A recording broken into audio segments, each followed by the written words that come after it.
Carbery's broken arm probably throws up more questions now for the Six Nations, but obviously Ian Keatley is next in line, and he's doing a pretty solid job anyway. Not easy kicks in the situation. No, they weren't. You can't just gloss over that. No. And he's consistently doing that well. What about Carbery's place kicking? Because obviously it has been a bit of an issue, and I guess it's an issue because he doesn't do it in games that often.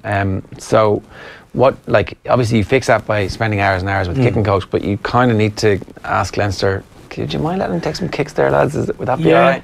Well, the alternative is just get on with it and stop focusing on the fact he doesn't place kick. Stephen Larkham has 120 caps for Australia as an out half and never took a place kick in his life. Nobody had a problem with that. Bowden Barrett has an awful success rate. Nobody's a problem with that. I mean, if we try and make Joey Carbery like Johnny Sexton, we're going to fail. And I don't see why we have to make everyone a prototype of Johnny Sexton. So get Conor Murray to take the kicks, or get someone else to do it. They're all international players, and I think people tend to focus on, okay, he's hit a post, he's missed.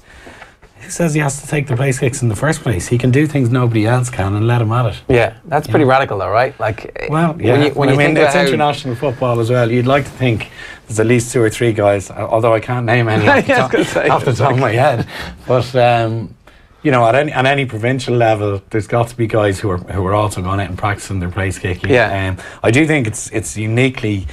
Well, it's not uniquely Irish, but it's certainly Northern Hemisphere that 10 has to place kick. Because down in the Southern Hemisphere, French would obviously have 9s who would have kicked. 9s, 15s, centres, you know. I think it's something that we probably just need to take off his shoulders and allow him play the type of game. I mean, I think some of the calls where he got injured or where he nearly got knocked unconscious just before that, I think they were the same calls on repeat.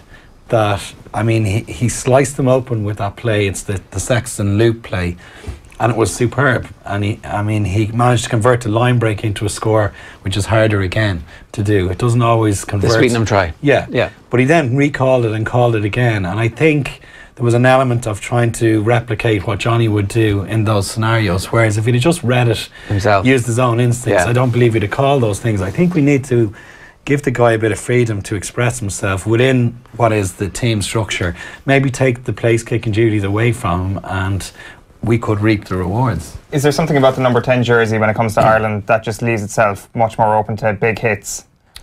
I think the way the game has gone, I think it's not just Ireland. I think that channel now, your 10 has to be a super defender. He can't be the old speed bump that he used to be in the past. I think your 10 has got to be pretty brave and physical, and teams are going to attack that channel a lot, certainly that 10-12 channel. So I don't think that's just an Irish worry or concern.